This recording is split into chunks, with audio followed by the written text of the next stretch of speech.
Alright, let me pause. Welcome to True Sports Talk. Let's let the talk begin. Alright, so today in this video, I'm just going to talk about some things in sports, about basically things that happened yesterday in sports. So, let's start off with the NBA playoffs, day one. Day one, if you didn't see these games, there were exciting games. There were a lot of exciting games yesterday in the NBA. So, let's run it down. Cleveland blows by Pistons, literally. LeBron was blowing past any defender who was guarding him, and he was just getting to the paint, doing what LeBron do. If Detroit want any chance at stealing the game against Cleveland, they're gonna have to make LeBron a jump shooter. Everybody knows this. Why aren't they doing it? It's statistically, if LeBron shoots more outside jumpers than he does inside the paint, Cavs struggle. But if you just let him drive the lane, he's going to keep driving the lane, and he's going to dominate you. And that's what he did to the Pistons. He just dominated the Pistons. The only three-pointer hit was a half-court shot, which was not even becoming surprising to me by LeBron anymore. He's doing it with one hand, underhand. So, anyway, LeBron showed why he's going to win MVP this year, even though he's not my choice to win it. He shows why he's going to win it. He had 38, 8, and 7, and he just destroyed Detroit. Rodney Stuckey looked good. Everybody else, I don't really know what you're doing. You might want to wake up. This is the playoffs. Next, we had the Rockets blow past the Blazers. Like I said, I have Rockets winning this series. They dominated them in the season series, and they dominated them last night. They have no answer for Yao Ming, as you saw last night. LaMarcus Aldridge, he buckled under the pressure of the playoffs last night. Hopefully he could shake that off.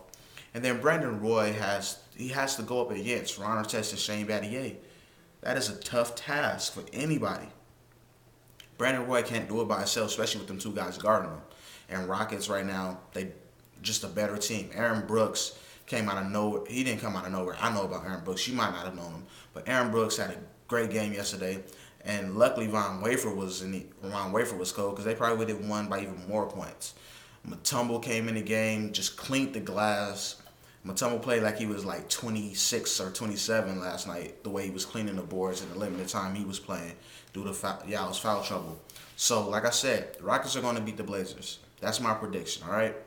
So, next we'll move on to, who I want to talk about? Baby Bulls. I want to talk about the Baby Bulls, but first, Mavs beat the Spurs. I have Mavs winning that series as well. That was just Mavs played a good game. Spurs couldn't hit a shot behind the arc to save their life. That was the difference in that game. Now let's get to the Baby Bulls versus the Celtics, the big upset, which still is an upset. And the only reason why it was an upset, Paul Pierce missed the free throw. Paul Pierce missed the free throw towards the end of regulation. It was like 2 seconds left. He missed the free throw that would have put the Celtics up, and they would have won the game because Bulls had no more timeouts. They would have to go the length of the court to win it. But Paul Pierce missed the free throw. But Derrick Rose. I told you the Derrick Rose, Rajon Rondo matchup is one I wanted to see. And yesterday, them boys went at it. Derrick Rose got the best of Rajon yesterday. But that was a hell of a battle. That's going to be a great battle to watch all series long. I want the series to be long just to see them two keep going at it. Derrick Rose, he tied Kareem for the most points by a rookie in his debut in the playoffs with 36. He had 11 assists as well. He was doing whatever he wanted to do. Pick and roll defense was terrible for the Celtics. They got pick and rolled all game, and they ended up losing because Tyrese Thomas in overtime just wouldn't miss a mid-range jumper. So that was a great game. If you didn't watch it, I'm sorry. Really, really good game. Let's get to some other things in sports, because I've been talking about basketball a lot lately. So I want to talk about NASCAR, because this is a big story. You got to bring it up. Mark Martin became the third oldest player to win a race in NASCAR history. All right? Anytime something major like that happens, you got to acknowledge it. And that's what I'm doing right now. He became one of the oldest race winners at 50 years old. 50 years old and 99 days. He became the third oldest. The first oldest is Harry Grant. He did it in 92. He was 52 years old, and he did it in the track in Michigan. And then in 93, it was Morgan Shepherd. He won a race in Atlanta, and he was 51 years old. So I want to congratulate Mark Martin, the old man. Showed the young boys how to drive. He he had the better car yesterday, and I mean he won it. So that's what it is with that. Let's get to some baseball though. A little bit of baseball news. The Marlins are now 10-1. Who would have saw that coming? I didn't. So congratulations to all the Marlins fans. Are probably happy right now that the Marlins are 10-1. Toronto still playing really good. They're 9-4. Seattle Mariners. I had them coming in like last or fourth in their division. Well, fourth is last in their division. I had them coming in last in their division, and right now they're on top of their division at 8-4. So Marlins are off to a good start. But enough of that. What I really want to talk about is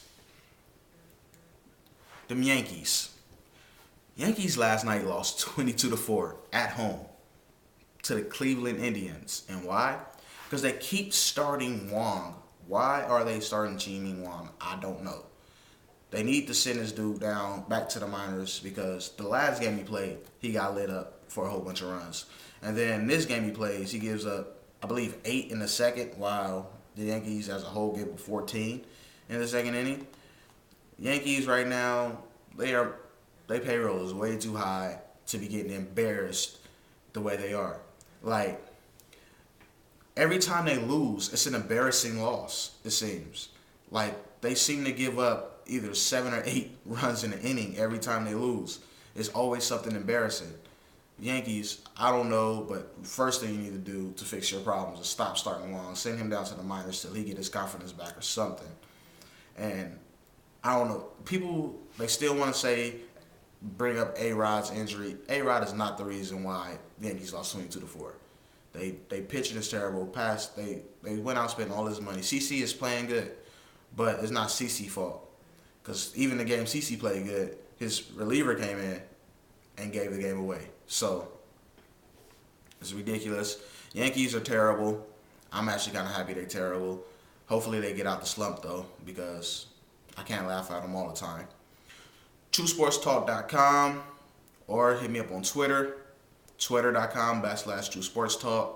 Subscribe to the videos. I'm not going to talk about my John Hollinger thing and these people sending me messages calling me a Lebron hater. I'm not a Lebron hater. All right? Just get that out your head. I said I'm not going to talk about it. I'm not going to talk about it anyway. All right? I'm not a LeBron hater. I got 2 LeBron James jerseys and 3 pair of LeBrons. He's one of my favorite players. My thing with the John Hollinger thing is his stats and numbers don't make sense. And he says it's all computer based. He just put these numbers in the computer and that's what the stats give him. But he doesn't tell you what numbers he put in. Because this is my thing. Cleveland went 3-6 against the Magic, the Celtics, and the Lakers. But when it comes down to playoffs, their percentage of beating them teams went up. I can see the percentage of them beating the Celtics go up because they lost KG. But how do their percentage go up when against Orlando and the Lakers? I don't understand that. Please, somebody, let me know. Please tell me. So stop with you're a LeBron hater. I'm not. I just don't like John Hollinger's stats. Can that be fair? Can I say that? All right. True Sports Talk. I'm out. Let me get back to this game. Peace.